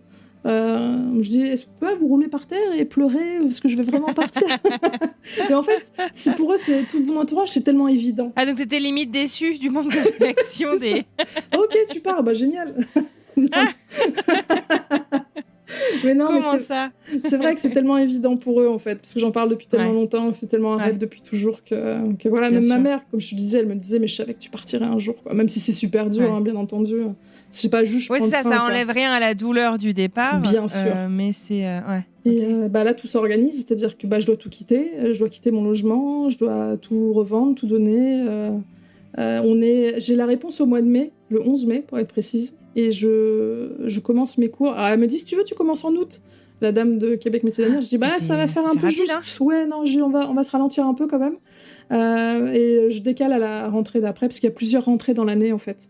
dans ce genre, Donc, tu commences d'école. En octobre-novembre Je commence en novembre. D'accord. C'est quoi comme école alors? C'est une école post-bac classique ou c'est... C'est un centre de formation pro. Donc il y a pas mal d'adultes, entre guillemets, de professionnels qui travaillaient déjà avant C'est ça. En fait, j'avais peur. J'ai dit, mais est-ce que je vais être avec des enfants de 18 ans? Parce que j'en ai quand même 44. Et elle me dit, non, t'as tous les âges, t'inquiète pas, c'est vraiment un mélange. Et au final, en arrivant, effectivement, c'est beaucoup plus une formation d'adultes.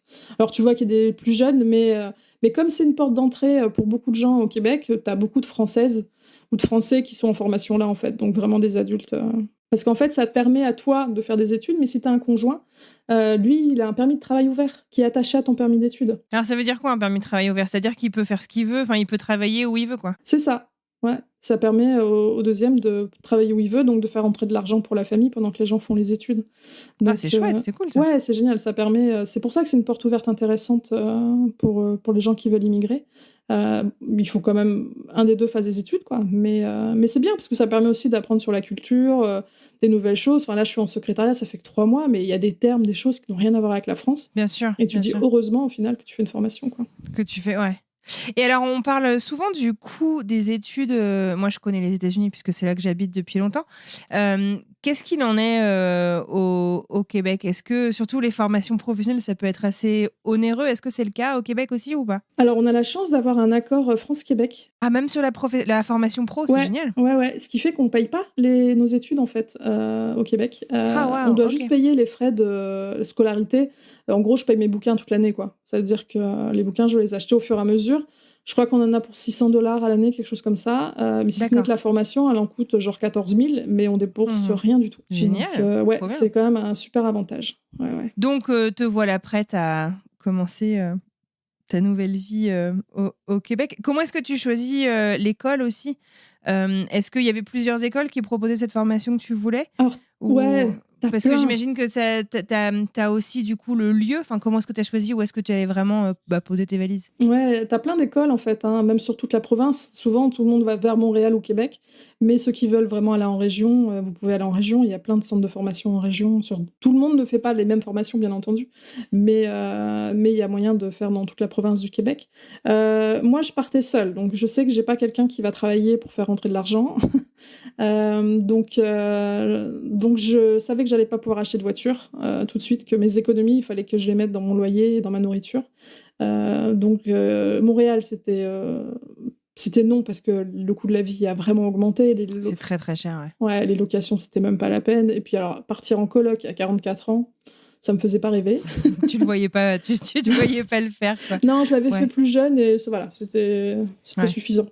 Donc, je regarde plus sur Québec parce qu'il te faut aussi une ville avec des transports en commun. Et l'Amérique, les transports en commun, c'est pas très très développé, tu sais. C'est pas, c'est ça, c'est pas forcément le point fort des villes. Ouais. Donc, il reste des grandes villes aux alentours et je me dis Québec parce que quand même il y a un aéroport donc ça permet quand même aux gens de venir et pour finir je suis à Lévis en fait sur rive sud de Québec juste à côté donc il y a quand même des bus qui me permet d'aller il y a un bus qui me permet d'aller à l'école donc c'est parfait donc c'est vrai moi les critères étaient hyper techniques en fait j'ai pas de voiture, il me faut au moins pendant les 2 ans de mes études on va dire il faut que je sois mobile un minimum, quoi. Ok. Donc, et tu trouves tout ça avant de partir? Ouais.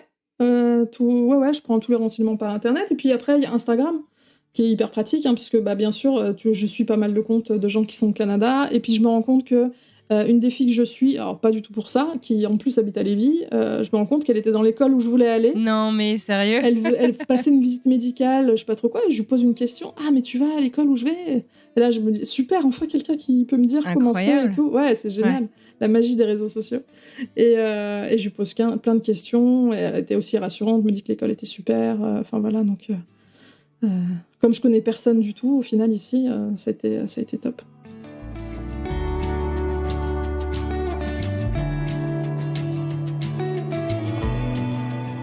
Tout est prêt. Ouais. Il n'y a plus qu'à, j'ai envie de dire. Il y a plus qu'à. Comment est-ce que ça se passe, les au revoir, tout ça? Enfin, je sais que l'annonce, tu m'en as parlé un petit peu, mais comment ça se passe alors? Raconte-moi. J'ai tous mes meubles, c'est pas compliqué, c'est mon filleul qui récupère tout, qui a une 20aine d'années, qui peut s'installer bientôt, donc ça c'est top. Génial, royal. Et je pars 2 mois en road trip en France, on va dire. Non, mais pour dire au revoir à tout le Ah monde, ouais, en fait. genre la tournée des au revoir. Ouais, c'est ça. J'ai une amie qui me dit, écoute, bah viens, elle habite dans le Nord, elle me dit, bah viens dans le Nord, garde ma maison au mois d'août. Moi, je suis pas là, donc au moins t'as un mois, t'économises en plus un mois de loyer en plus. Je dis, ah bah super, parce qu'au début, je pensais Trop déménager en septembre pour partir. Elle me dit, bah non, gagne un mois de loyer en plus et on fait ça. Ah, bah parfait. Et au fur et à mesure, donc à partir du mois d'août à fin septembre, bah je commence à dire au revoir à tout le monde en fait, et c'est super dur. En fait, je dis pas, alors bien, je me retiens vraiment de dire, de pas pleurer à chaque personne. Mais c'est super dur Okay, parce que de pleurer. ouais, c'est ok. Mais je sais que c'est aussi dur pour eux, même s'ils ne montrent pas. Donc, tu sais, je veux pas transmettre ça. Et donc, je dis au revoir au fur et à mesure. Et j'avais besoin de ça, en fait. Je voulais pas, au départ, une grosse fête où je dis au revoir à tout le monde. Je savais que c'était trop d'émotions pour moi. Je voulais vraiment prendre du temps de qualité avec les gens. Avec chaque personne. Voilà, passer un bon moment ensemble. Bah, on se revoit pas tout de suite, mais voilà. Je voulais vraiment que ça se fasse progressivement. Et donc, je vais passer un mois et demi dans le Nord, où je vais dire au revoir à tous mes amis. Entre-temps, ma maman avait déménagé du côté de Lyon. Donc, je vais passer une dizaine de jours chez ma mère à la fin aussi. Bon, à chaque fois que je pars, je pleure, bien entendu. Après, je dis au revoir et puis après, je pleure dans le train. Ouais, c'est ça. Et c'est super dur. Le plus dur, c'est de dire au revoir à ma mère, bien sûr. C'était... Là, par contre, j'ai pas pu faire autrement que de pleurer. Et voilà. Et la dernière étape, c'est je vais chez ma meilleure amie qui est en région parisienne et je vais passer... je crois 4-5 jours chez elle. Et en plus, elle m'avait dit au tout début de mon projet, au mois de janvier, je viens avec toi pour ton départ. Et je lui dis, ben non. Elle dit, si, je viens avec toi, je peux pas te laisser partir en te laissant toute seule à l'aéroport et tu prends ton avion et tu vas dans ta nouvelle vie. Elle dit, je viens avec toi. Bah, trop sympa, c'est ouais. adorable. Et on n'avait même pas les permis, il y avait rien, quoi. Et puis on a pris nos billets d'avion alors que je savais pas que ça allait marcher, en fait. Et je vais passer les quelques jours avant chez elle parce qu'on partait ensemble. Et, Est-ce que c'est Perrine ou c'est quelqu'un d'autre? Non, c'est Lydie. Okay. D'accord. C'est Lydie, comme une sœur pour moi, avec qui j'ai grandi. Voilà, c'est comme ma sœur. Et en plus, son dernier, je suis aussi sa marraine. Et je passe du temps avec mon filleul le samedi. Elle me dit, il voudrait aller à l'aquarium. Si je te file ma voiture, allez-y ensemble. Vous avez un moment de qualité à deux, tout ça, c'est génial. L'après-midi, il avait judo, donc ok, je l'emmène au judo et tout. Et puis en fait, on va à l'aquarium et je rentre et ma marraine, qui est sa mère, à Lydie, qui est dans le jardin en arrivant, quoi. Et elle m'avait dit plus tôt, elle me dit, ouais, je passe par là ce week-end-là. Alors qu'elle est pas de là, elle est d'Angers. Est-ce que je peux te voir? Je dis, bah non, le samedi midi, j'ai prévu un repas avec des copines de boulot, tout ça, à qui je dois dire au revoir aussi. Enfin bref. Et en fait, j'arrive en revenant de l'aquarium et je vois ma marraine qui est dans le jardin. Mais je percute pas, en fait. Et là, elle me dit, tu vois, j'ai pas pu m'empêcher de venir te faire un bisou, sachant que moi, je partais le mardi. Ok. Et puis, moi, je suis toujours dans ma tête l'idée que mon filleul, doit aller chercher sa tenue de judo, parce qu'après, je l'emmène au judo. En plus, j'étais toute contente d'aller voir son cours de judo. Et puis, d'un seul coup, je vois d'autres personnes qui arrivent, en fait, qui descendent les escaliers. Waouh, j'ai les frissons. Une de mes meilleures amies qui descend avec mon plus grand filleul qui a 23 ans, qui descendent les escaliers, avec qui ça avait été très dur aussi de dire au revoir. Et je les regarde et je dis, mais non, mais j'avais dit que je voulais plus vous voir, vous, tellement c'était dur, en fait. C'était fini, ouais, j'avais check sur la liste, c'est bon, quoi. Ça. Et puis, il y en a d'autres qui commencent à descendre au fur et à mesure des escaliers. Mais j'étais dans un autre monde, en fait, je comprenais pas ce qui m'arrivait. Et puis, la dernière personne qui débarque du haut des escaliers, c'est ma mère. Que je venais juste de quitter, genre 3 jours avant. Là, je m'effondre littéralement. Et puis là, mes amis qui étaient vraiment aux alentours, ils sont là, quoi. Enfin, c'est hallucinant. Ce que je voulais pas au départ, ils me l'ont fait. Mais pour le meilleur, finalement. Oui, bien sûr. Mais tu sais qu'ils m'ont dit après, on a hésité, hein, parce que tu me disais que c'était dur pour toi. Parce que tu as été tellement ferme là-dessus. Ouais, j'avais été ferme en disant, vous vous rendez pas compte, mais vous dites au revoir à une personne, et moi je dis au revoir à des dizaines de personnes au fur et à mesure. À tous les gens que je connais, quoi. Donc c'est très dur. Donc je dis, une fois que je vous ai dit au revoir, les gars, on recommence pas, quoi. Et donc ils disent, du coup, on a vraiment hésité à te la faire, cette surprise, parce qu'on voyait vraiment que pour toi c'était difficile. Mais ils ont eu raison de le faire, vraiment. C'était une super journée. Ah, tu vois, des fois ça fait un peu forcer la main. Et vous avez fait quoi alors de cette journée? C'est un repas à la bonne franquette, avec plein de trucs posés sur la table où on discute, on rigole tous ensemble. Et puis alors, c'était marrant de voir mes univers qui se croisaient. C'est les univers du travail. Oui, des gens qui se connaissent pas forcément. C'est ça. Ils entendaient parler, ils avaient les prénoms des uns des autres, mais là, ils se rencontraient. T'avais les copines du travail qui étaient vraiment devenues des amis, les gens du Nord, les gens de Paris, la famille. Enfin, c'était un peu lunaire aussi de se dire, ils se rencontrent, c'est bizarre aussi pour moi. C'est trop bien, c'est trop chouette. Trop bien. Et alors ça, c'était quoi? C'était la veille de ton départ? Ouais, 3 jours avant, c'était le samedi, et moi, je pars le mardi avec avec Lydie, on part ensemble parce qu'elle veut pas que Ok. je parte toute seule. Donc, moi, j'avais plus que Trop 2 bien. sacs à dos dans ma vie. Donc, je pars avec mes 2 sacs, avec elle. Parce que Et, t'avais quoi? T'avais liquidé tout tout. ou est-ce que t'as des trucs que t'avais envoyés? Ah non, C'est je un suis gros budget partie. aussi en envoyer. Ouais, Ouais, d'accord. non, ça sert à rien. En plus, tout ce qui est électronique, ça marchera pas ici, déjà. Non, moi, j'ai tout bazardé. Et puis, des canapés Ikea, si tu veux, il y en a aussi au Canada, quoi. Donc, non, moi, je suis partie avec 2 grands sacs. J'avais rien de plus. J'ai laissé un carton par-ci, par-là, parce que j'avais des papiers administratifs que j'ai laissé en France, que je récupérais au fur et à mesure, mais j'ai rien gardé, vraiment rien.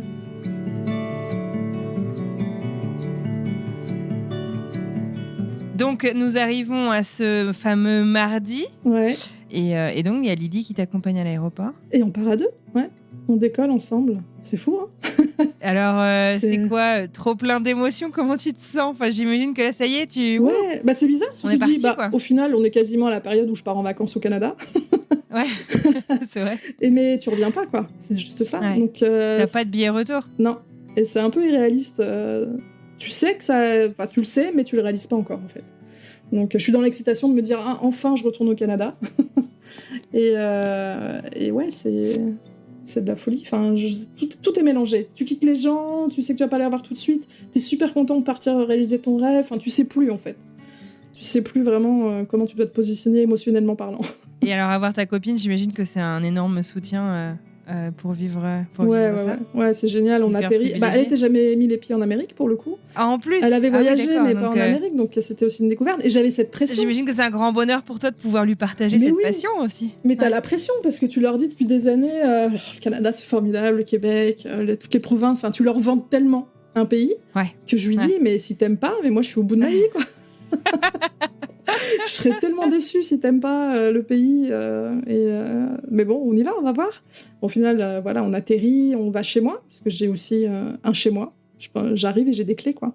Ouais, t'avais déjà tout préparé ça? Ouais. J'avais lancer une bouteille à la mer sur Insta, et c'est Géraldine de Adirondack Frenchy qui... Ah oui, qui est passé dans le podcast il y a quelques années déjà. Ouais, Mhm. qui a relayé, avec qui je discutais, qui est aussi une ch'ti, avec qui je discutais déjà sur Insta avant, qui a relayé ma story. En fait, ça a fait plusieurs personnes, et au final, il y a quelqu'un qui m'a aidé ici à trouver un appart. Donc, quand je suis arrivée, j'avais une adresse à donner, si Génial. tu veux. C'est un truc de fou. Ouais. Et, La solidarité, c'est beau, c'est hein. incroyable. Ah, hein. des fois, les réseaux sociaux aussi, il y a du bon. Il n'y a pas que des Ah, trucs bah, ça, mauvais, c'est sûr. heureusement.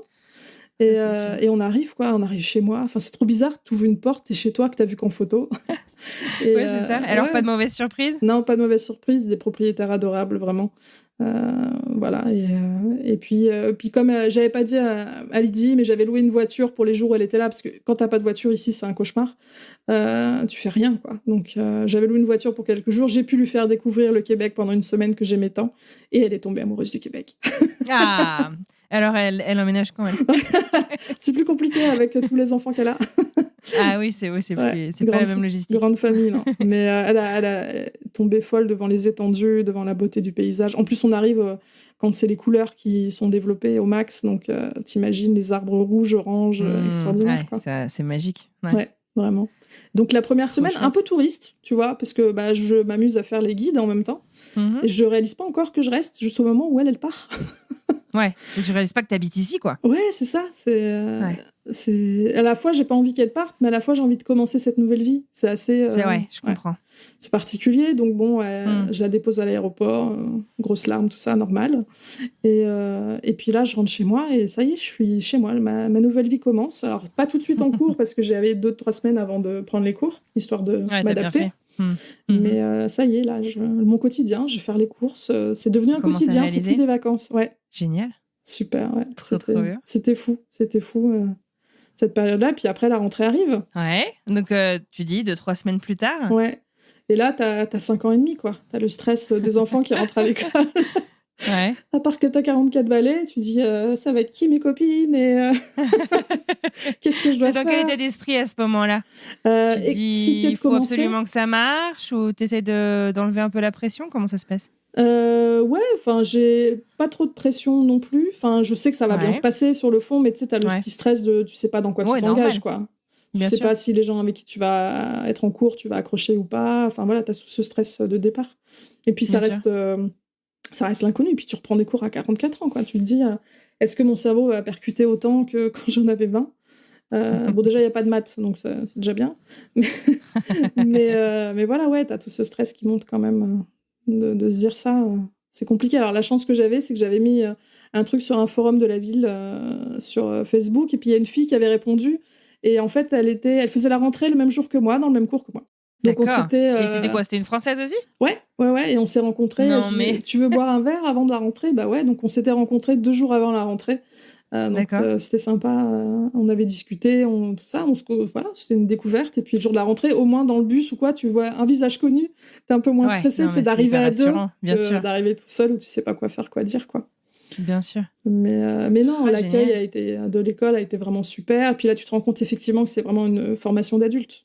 Et que des Françaises quasiment, à part 2 Québécoises dans le groupe, et tous dans le même projet en fait. Un qui fait des études, l'autre qui fait un permis de travail, et puis le but c'est de s'installer. D'accord. Ouais. Et aujourd'hui, en fait c'est un cours individualisé, donc c'est ça qui est bien, c'est qu'on prend le même cours, on commence en même temps, mais en fait on savait pas trop comment ça marchait. Et en fait t'arrives à ton poste et ton premier cours commence, et en fait t'avances tout seul. C'est pas des cours magistraux où on va faire 1 an et demi de cours et on va avoir tous la même chose en même temps.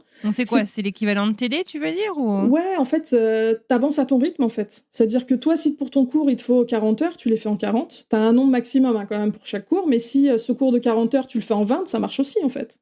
Parce que t'as des connaissances. Enfin, voilà, par exemple, moi, sur Excel, je connaissais, vu que j'utilisais avant. J'ai pas eu besoin de toutes les heures qui sont allouées à cette matière. Ah oui, d'accord. Alors qu'il y en a qui débutent. Qui vont partir d'un peu plus loin.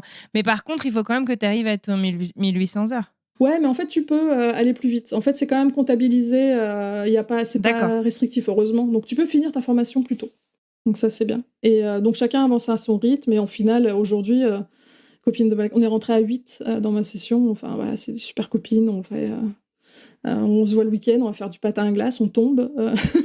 On fait de la bouée sur la neige et on s'éclate. Et en fait, ces filles-là, au début, tu te dis, est-ce que ça va passer ? Au final, on a un groupe où on s'éclate, on rigole tout le temps en cours, peut-être parfois un petit peu trop. Mais ouais, on est très proches aujourd'hui. Puis c'est bien d'avoir ce groupe-là qui te soutient, parce que je pense qu'on en a déjà parlé dans ton podcast, les relations après, la façon d'être des relations américaines et françaises, c'est pas la même chose. L'amitié en Amérique, c'est plus difficile à développer avec des Américains. C'est un truc que tu vois aussi au Québec ? Ouais. On m'a dit aussi que c'était un peu la même chose qu'en Amérique de ce côté-là. D'accord. Ouais. Donc souvent on se dit on veut venir dans un pays étranger, tu veux plus voir de Français. En fait non, garde-toi un noyau français parce que tu as les mêmes références aussi, tu as plein de choses, les blagues sont pas les mêmes, l'humour n'est pas le même. Et voilà, le but c'est pas non plus complètement de s'exclure avec les Français, et d'avoir ce groupe-là et qui vit la même chose en même temps que toi, c'est super utile, parce que t'en as une qui va avoir un down à un moment donné, mais t'as tout le groupe qui va la soutenir, et et à différents moments de l'année, bien sûr. C'est clair, c'est un truc dont on a effectivement beaucoup parlé. On a tendance à se dire « Ah, je suis pas partie à l'étranger pour retrouver des Français ». Mais ça veut pas dire qu'on compare tout, ça veut pas dire qu'on se sent supérieur, ça veut pas du tout dire ça. Mais avoir une certaine accroche à quelque chose qu'on connaît, à quelqu'un qui a les mêmes codes finalement, d'humour, ou en tout cas des codes plus proches. C'est ça. Parce qu'on rigole pas forcément tous la même chose. D'humour, enfin il y a plein d'autres choses. Ça permet quand même de rester ancré et de transitionner. Et c'est vrai, voilà, de se faire des amis. En Amérique, on s'invite pas forcément chez soi, alors que c'est quelque chose qu'on fait beaucoup en France. Je vous mets au défi d'essayer de le faire. Les gens réciproquent assez rarement l'invitation, ou ils la réciproquent ailleurs, mais pas chez eux. Ouais, c'est ça. Parce que c'est pas quelque chose qui se fait. Ouais. J'ai demandé alors, est-ce que c'est vrai ? Parce que moi, j'écoutais les podcasts et je lisais des forums. Est-ce que c'est vrai que la relation, parce que les Québécois, est-ce qu'ils sont comme ça aussi ? Parce qu'ils ont cette réputation d'être gentils, chaleureux. Et c'est le cas, vraiment. Et on m'a dit, une dame qui habite ici depuis 30 ans, qui me dit, c'est exactement ça. Tu vas les inviter, mais ils vont pas te réinviter derrière. Et elle m'a dit, en fait, tu te rends compte qu'ils te donnent un rendez-vous, mais tu vas aller au restaurant avec eux. Ils t'invitent au restaurant. Ouais, c'est ça. Mais en fait, tu payes ta part. Elle dit, ils vont pas payer ta part. Tu payes ta part, mais ils t'ont invité au restaurant. Et elle a eu des déconvenues comme ça plein de fois. Donc elle dit, moi, j'ai arrêté. Et elle se rend compte qu'au final, son cercle d'amis, c'est plus des gens de l'Europe ou autres qui a un peu cette même culture que nous. D'autres nationalités, pas spécialement françaises, parce que c'est pas du tout la même chose ici. En tout cas, c'est ça, c'est savoir que c'est pas de la même manière que ça marche. Après, se retrouver au restaurant peut être très sympa, mais voilà, faut savoir que on va pas, c'est sous prétexte qu'on parle la même langue et qu'on porte plus ou moins les mêmes fringues, on vit pas de la même manière. Exactement. Et c'est quelque chose, je pense, qui est super important à dire et à redire, parce qu'il y a quand même beaucoup de déconvenues et de déceptions au début, quoi. Mais ça, moi, je le savais en venant aussi qu'il y avait cette différence-là de culture et ça me dérange pas. Puis il faut pas imposer notre culture. Après tout, c'est nous qui Bien arrivons dans sûr. ce pays-là et on doit aussi s'adapter au pays, et aux cultures et à leurs habitudes à eux, quoi.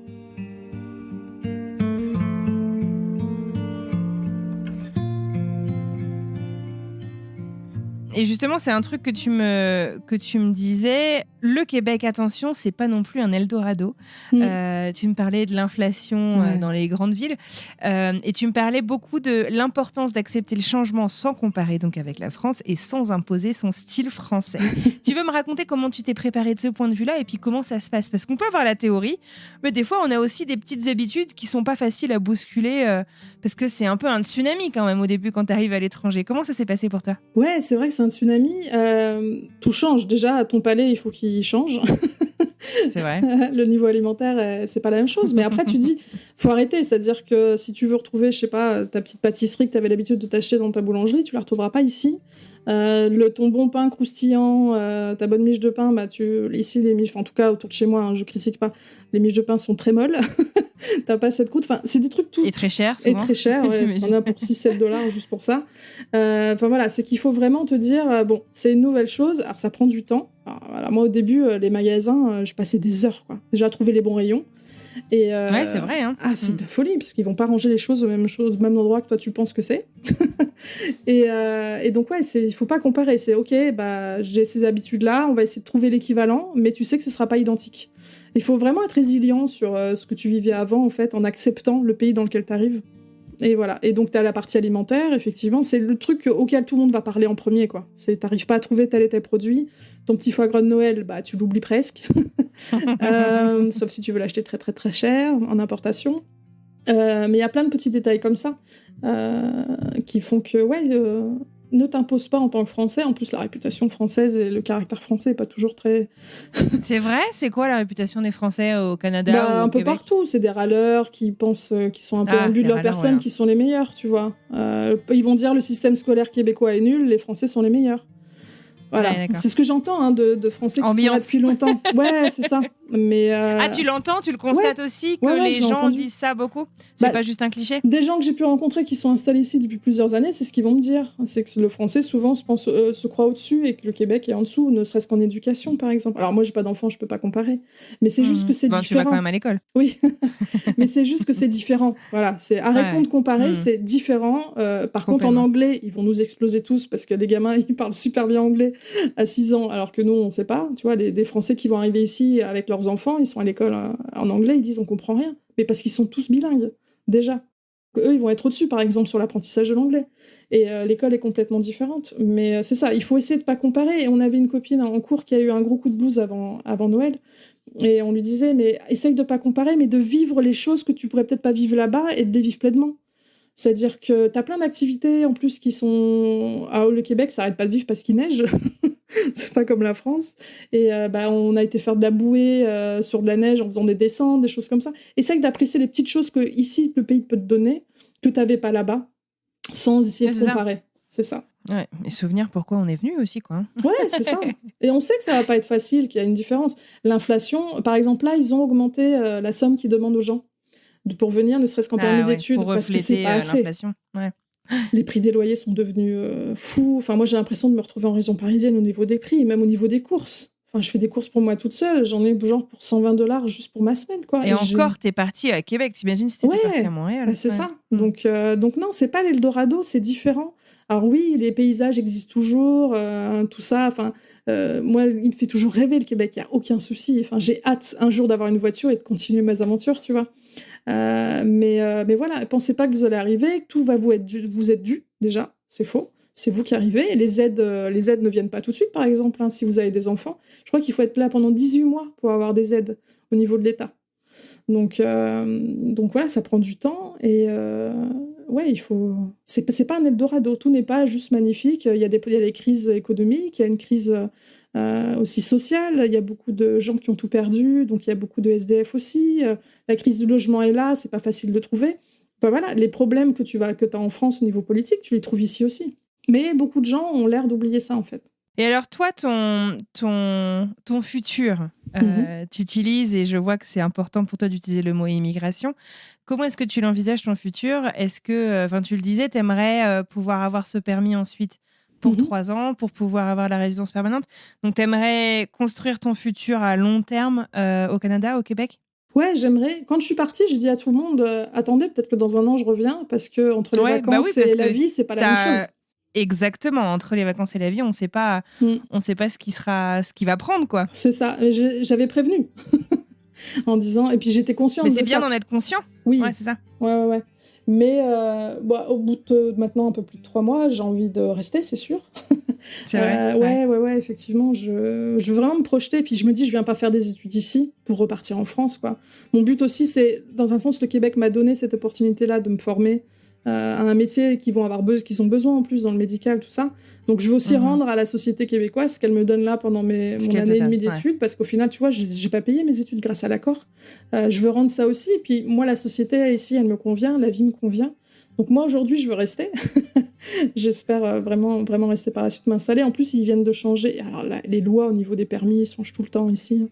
Mais on n'est plus obligé d'avoir les 3 ans de post-diplôme. Ils ont changé ça, là, il y a genre 1 mois et demi. On peut demander la RP directement parce qu'on a fait nos études. La résidence permanente. D'accord. Ouais. Ok.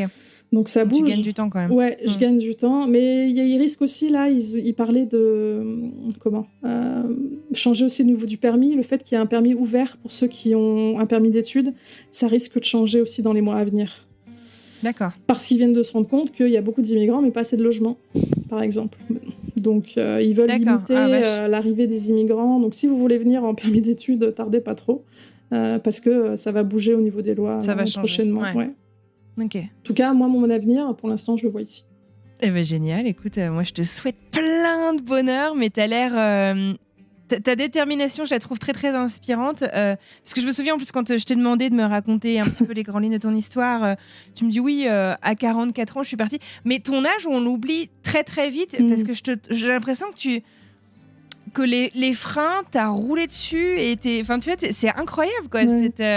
Cette détermination, j'ai pas d'autres mots. Donc, bravo. Merci. C'est très, très inspirant. C'est génial.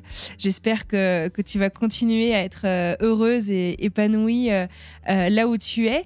Est-ce que y a un petit truc que t'aimerais chuchoter à l'oreille de Sarah? Alors, je sais pas si c'est en 2016, lors du premier voyage au Canada, ou c'est quoi, en 2021, 2022, quand tu as eu ta rupture conventionnelle et que tu savais pas trop ce que l'avenir te réservait. J'imagine que tu n'aurais jamais imaginé qu'un an après, tu vives au Canada. Qu'est-ce que tu lui dirais à cette Sarah? Ça va sembler bidon, mais la phrase qui va dire « crois en tes rêves », ça semble nul quand on dit ça à un film à l'américaine, un peu mielleux. Mais non, crois en tes rêves, au fait, parce que ça peut se réaliser et puis il faut se donner les moyens de le faire et tu y arriveras. Donne-toi les moyens et tu y arriveras, en fait. Et c'est valable pour tout le monde, pas que pour moi, mais non, crois en tes rêves. Ce rêve d'enfant qui vient presque de nulle part, qui, au final, aujourd'hui, je suis là, au Québec, avec 2 mètres de neige devant ma fenêtre. Si vous avez entendu du bruit, c'est la déneigeuse qui est en train de... C'est ça, qui passe. De s'occuper de la pile devant la maison. Exactement. D'accord. Eh ben, c'est génial. Eh ben, je suis bien d'accord avec toi. Il faut croire en ses rêves. C'est la première étape pour les réaliser. Alors, bravo. Et puis, ça fait que 3 mois, finalement, que tu es installée au Québec. Donc, on aura plaisir à suivre la suite de tes aventures. Et puis, voilà, plein de bonnes choses pour la suite. C'est gentil. Merci beaucoup.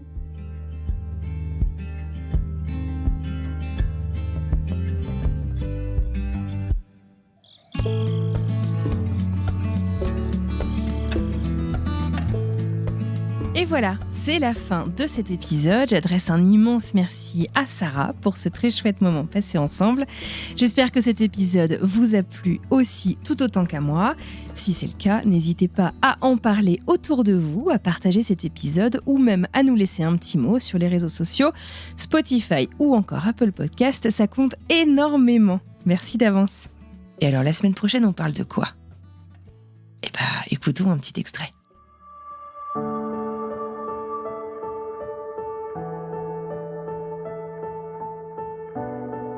Mais pour te dire, tu sais, ma mère, on écoutait un épisode Et c'était l'histoire d'une fille de 15 ans qui avait fait le mur, qui était partie avec un mec de 19 ans. Et quand elle n'a pas voulu coucher avec lui, le mec de 19 ans l'a tué et l'a jeté dans la rivière. Et ils l'ont retrouvé une semaine plus tard. Moi, j'écoutais ça comme ça, parce que je conduisais, on faisait la route, je m'en fous, c'est un épisode. Et ma mère était en larmes. Et je la regarde, je fais « What's wrong ?» Elle me fait « That could have been you. » Ça aurait pu être ton histoire.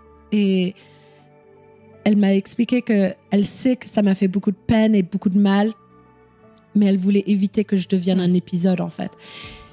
Et au jour d'aujourd'hui, je la remercie. Je lui dis tous les jours, quand je lui parle, je lui dis merci maman, merci d'avoir été là pour moi, merci de pas m'avoir abandonnée, parce que beaucoup de filles dans cette école où j'étais, leurs parents les avaient abandonnées. Tu sais, les parents, eux aussi, étaient des drogués, ou les mamans aussi faisaient des trucs pas bien avec des mecs, ou les pères étaient alcooliques et abusaient les gosses. Moi, rien de tout ça. Moi, je suis venue d'une bonne famille. Un papa rock'n'roll, une maman entrepreneuse, une jolie famille. On vivait dans une jolie ville. J'avais absolument tout ce que je voulais. Et c'était moi pour cause de rébellion.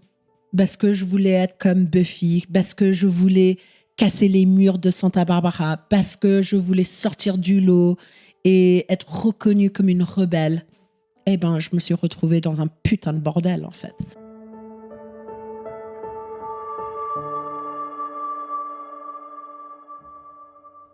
J'ai déjà hâte de vous retrouver mardi prochain. En attendant, je vous souhaite une merveilleuse fin de journée. Je vous remercie d'être là chaque semaine, ça compte énormément.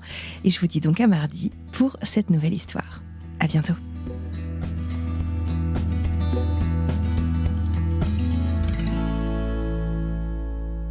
Il y a un gros bruit de fond. C'est quoi ? Il y a le chasse-neige ou... Oui, j'allais te le dire, c'est la déneigeuse. C'est ça ? Ok, alors je fais du bruit. Il a neigé hier. On peut attendre. Ah oui, en plus, ils sont en train de neiger pile le stationnement de mes propriétaires. D'accord. Les joies du Québec. T'inquiète. Bah, en fait, moi, je l'entends dans le Zoom. Je sais pas si... Est-ce que c'est très bruyant à côté de toi ou pas ? Ah bah ça s'est arrêté, là. Non, il est encore là, mais il se déplace. Parce que dans très peu de temps, en principe, il va jeter la neige juste devant ma fenêtre. Histoire de m'ensevelir. Ouais, c'est ça. Il est en train de m'ensevelir encore plus. Parce que j'habite dans un demi-sous-sol, c'est du bonheur. Mais, ah oui, ça se fait beaucoup au Québec, ça. Ouais, ça se fait beaucoup, mais en hiver, c'est moins drôle. C'est-à-dire que la lumière du jour... pas beaucoup de soleil, ouais, c'est ça. Et puis alors, la neige, je crois que j'ai 2 mètres de neige à 1 mètre de ma fenêtre, c'est formidable. Ma pauvre. Bon, on lui donne quelques minutes. Et puis, ouais, ça va aller vite.